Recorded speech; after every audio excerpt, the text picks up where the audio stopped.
Hello tout le monde, j'espère que vous allez bien. Aujourd'hui, on se retrouve sur YouTube. Je vais répondre à toutes vos questions. Donc, ce sont des questions que vous m'avez posées en Instagram Story. Voilà, donc c'est parti.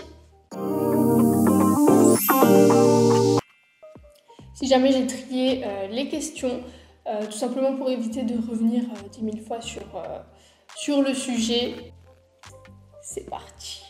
On commence par une question vraiment super simple. C'est une nouvelle, donc déjà bienvenue à toutes les nouvelles qui me regardent actuellement.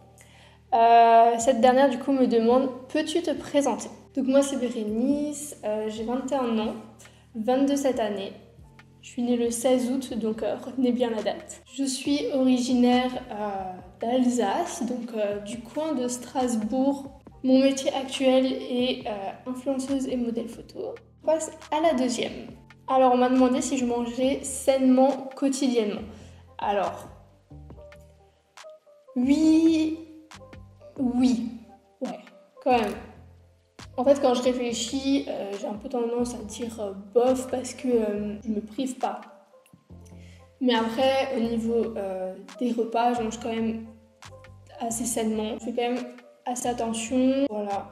Surtout que j'avais des carences en fer plus jeune. Je favorise énormément tout ce qui est riche en fibres, riche en fer, comme le pain complet, etc., les céréales complètes. Donc oui, je mange quand même assez sainement. Ensuite, toujours par rapport à ces histoires de poids, etc., as-tu jamais souffert d'une inconfortabilité? Oh là là, le mot...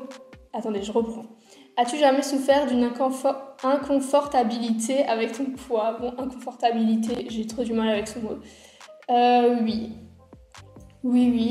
Quand j'étais plus jeune, j'avais 14 ans, j'étais en 3e. Avec une copine, on faisait une fixette sur les régimes. Genre, on était des malades. On était toutes les deux en mode très à cheval sur notre poids et tout. Par rapport à notre taille, l'IMC, etc. Donc on était vraiment toutes les deux un peu dans un engrenage de régime, etc. Et pourtant, j'avais pas de soucis particuliers, très très loin de là. J'ai même fait un régime drastique où j'ai enlevé tous les glucides. Erreur, ne faites jamais ça. J'ai fait ça pendant 1 mois, j'ai perdu énormément de poids. Et après, quand j'ai repris mon alimentation normale, qui était très très équilibrée à l'époque, j'ai pris énormément de poids. Au point que mon médecin s'inquiétait un peu et m'avait dit que j'étais en surpoids. Donc voilà. Après, j'ai reperdu bien évidemment tout ce que j'avais repris. Donc oui, j'ai déjà souffert d'inconfortabilité avec mon poids.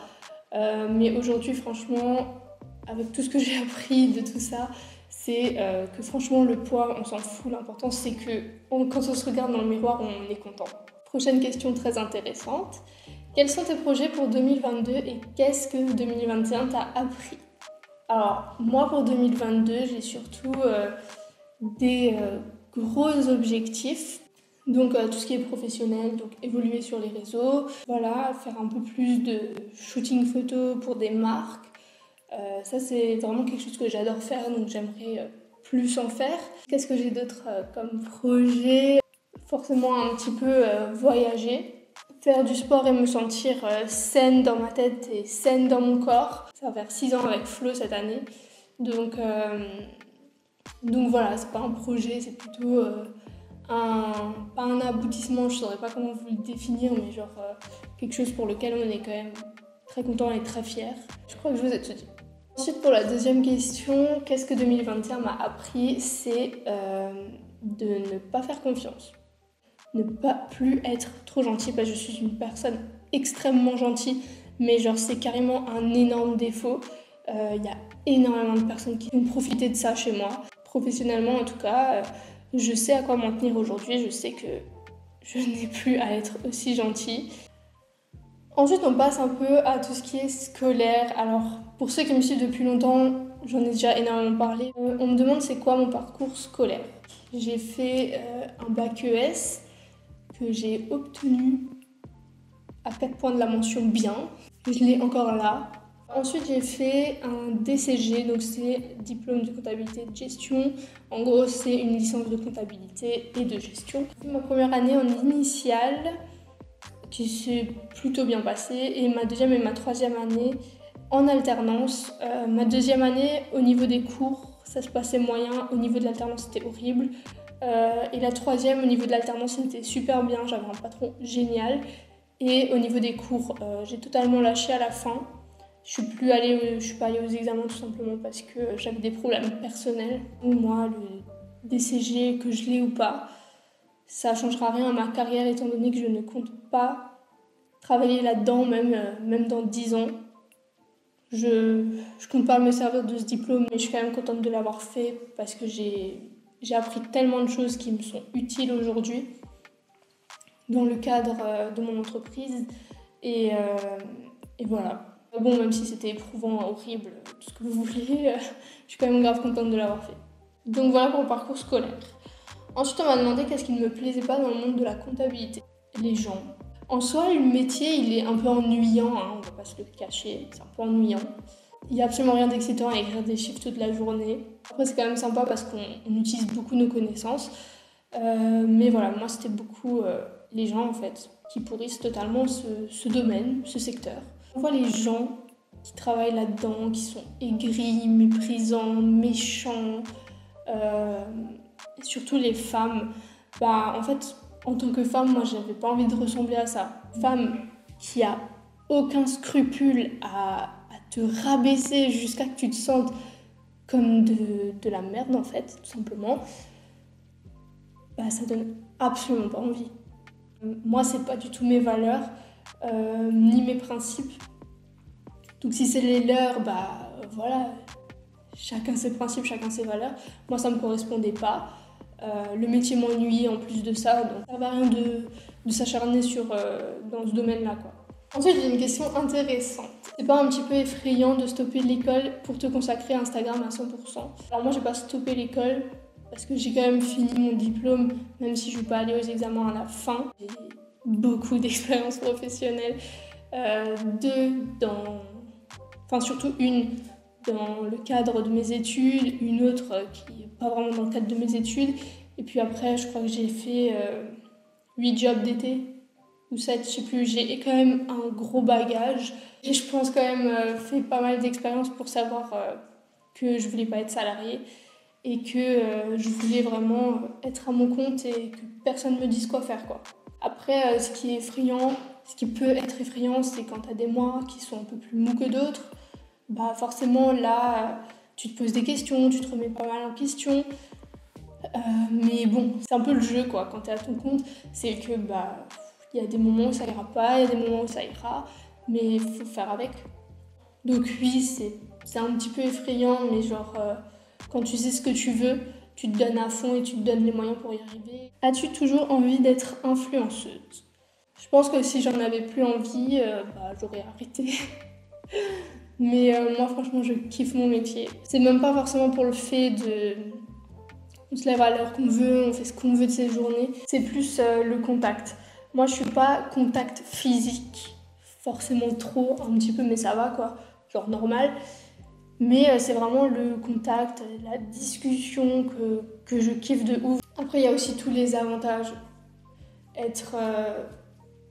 Travailler avec des marques incroyables. J'ai déjà travaillé avec Valentino Beauty. Voilà, genre L'Oréal et tout.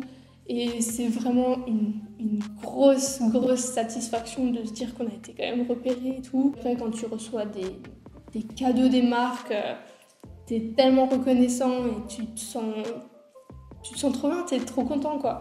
Il y a énormément d'avantages, il y a aussi des inconvénients, bien sûr. Une marque avec laquelle tu rêverais de collaborer. Ça me fait rire parce qu'il y en a tellement. Genre, moi, c'est grave les marques de luxe, vous voyez. Genre, j'ai déjà eu la chance de travailler avec Valentino Beauty, donc la maison Valentino, quoi. Quand j'avais vu le mail, j'étais en mode oh my god. Genre, une marque avec laquelle j'aimerais grave collaborer, c'est en fait toutes les marques de luxe, un peu genre Prada. Je sais que Prada, ils collaborent pas mal aussi, mais plus avec des gros influenceurs. Ça, c'est vraiment gold de ouf. Ouais, après Dior Beauty et tout, oh là là là là. Ouais, vraiment les maisons de luxe en fait qui me font rêver et qui j'adorerais travailler. Comptes-tu un jour déménager à Paris comme tu fais beaucoup d'allers-retours? Ça me fait rire parce que avec mon copain, on ne sait pas du tout où est-ce qu'on veut vivre. Et du coup, je réponds à la question d'après. Est-ce que je vis avec Flo? Non, on ne vit pas ensemble. En tout cas, ce qui est sûr, pas Paris. Paris, ça ne me correspond pas du tout. J'aime beaucoup Paris, mais pour le week-end, pour quelques jours, mais pas pour y vivre. C'est vrai qu'y vivre, ça me faciliterait la vie de fou. Mais franchement, je sais pas si je serais heureuse de vivre à Paris en soi, même si j'aurais accès à tous les événements et tout. Une journée type pour toi, ça ressemble à quoi? Alors moi, une journée type, franchement, j'en ai grave pas. Ta question est quand même intéressante. Moi, j'ai plus des semaines type, en quelque sorte. En gros, le lundi, je m'occupe plus de tout ce qui est paperasse, facture, un peu tout ce qui est administratif. Le mardi, je fais beaucoup de contenu. Le mercredi aussi, le jeudi aussi. C'est les 3 jours où vraiment c'est mes jours de contenu, c'est les jours où je travaille le plus. Le vendredi, c'est un peu un jour tranquille. En fait, le lundi et le vendredi, c'est un peu des jours tranquilles. C'est un peu les jours où je fais des moodboards, où je fais un peu tout ce qui est administratif, un peu tout ce qui est recherche de contenu et tout. Ensuite, c'est plus des questions beauté. Donc on m'a demandé as-tu fait un microblading? Si oui, tu fais tes retouches. J'ai peur de faire et que ça change de couleur. Alors oui, j'ai un microblading. Franchement, fais-le, c'est vraiment super bien, surtout si tu as des trous dans les sourcils. C'est vraiment le top du top. Ce que je peux te conseiller, c'est d'aller chez un artiste fibreuse, du coup, qui utilise des pigments fibreuses et qui ne change pas de couleur avec le temps. La question, as-tu fait des injections? Alors oui, j'ai fait des injections dans les lèvres, uniquement dans les lèvres. D'ailleurs, si vous avez plus de questions sur le microblading ou sur les injections, n'hésitez pas à me dire en commentaire si vous voulez que je fasse des vidéos où je me concentre là-dessus. Je kifferais vous faire un retour d'expérience. Voilà, après les injections, j'en ai déjà parlé sur Instagram. J'ai une story à la une si jamais. Mais je peux aussi vous faire une vidéo quand j'y vais faire mes retouches et tout. Donc voilà, n'hésitez surtout pas. Alors ensuite, dis-nous quelque chose que peu de personnes savent sur toi. Cette question, elle m'a fait rire parce que j'ai tout de suite pensé à quelque chose. Alors c'est physique, je pense que y a vraiment pas beaucoup de gens qui le savent. Mes deux dents de devant, ce sont des couronnes, ce ne sont pas des vraies dents. Parce que quand j'ai eu 9 ans, petite story time, je suis tombée à l'école en gros j'étais assise sur une barre de fer et il y avait un muret en dessous. Et je me suis trop avancée, je suis tombée et je me suis pris le muret, donc j'étais totalement sang et je me suis totalement brisé les deux dents. Et voilà, et du coup il a fallu les réparer. De 9 ans à mes 15 ans, j'avais des composites et un morceau de ma dent, parce que du coup on a retrouvé mes morceaux de dents. Et à mes 15 ans, j'ai fait mes couronnes du coup. Qu'as-tu fait pour te débarrasser de ton acné? Alors moi j'ai fait le Roaccutane. Pareil, si vous voulez une vidéo à ce sujet, il n'y a aucun souci, n'hésitez pas à me le dire en commentaire. Moi, le Roaccutane, c'est vraiment ce qui m'a aidé à me débarrasser de mon acné. Je l'ai fait en 2017. Ça fait 6 mois, ça s'est super bien passé. Franchement, si c'était à refaire, je le referais. Ensuite, dernière question. Donne-nous une citation de motivation pour qu'on soit motivé après avoir vu ta vidéo. Alors, j'ai écrit pour éviter qu'il y ait trop de E entre ce que je dis, mais j'en ai 2 à vous donner. Une qui vient vraiment de moi et une autre que j'avais trouvée sur Pinterest et que je trouvais qui était vraiment super bien, courte et trop bien. Si tu as un objectif, donne-toi à fond pour y arriver et quoi qu'il arrive, il y a quelque chose qui t'attend au bout de tes efforts. N'oubliez pas que les efforts payent en fait. La deuxième, souviens-toi pourquoi tu as commencé. J'aime beaucoup cette citation pour se motiver. On en a un peu marre en fait. On se dit ouais, souviens-toi pourquoi tu as commencé. Là, tu te souviens pourquoi tu as commencé. Tu sais pourquoi tu es là. Et là, t'es de nouveau à fond quoi. Donc voilà, sur ces 2 belles citations, on va se quitter. J'espère que cette vidéo vous aura plu, que j'aurai répondu à toutes vos questions. N'hésitez pas à me donner votre avis en commentaire, ça me fait super plaisir dès que vous me le donnez, ça me permet de m'améliorer. Donc voilà, je vous fais plein de gros bisous et on se dit à très vite.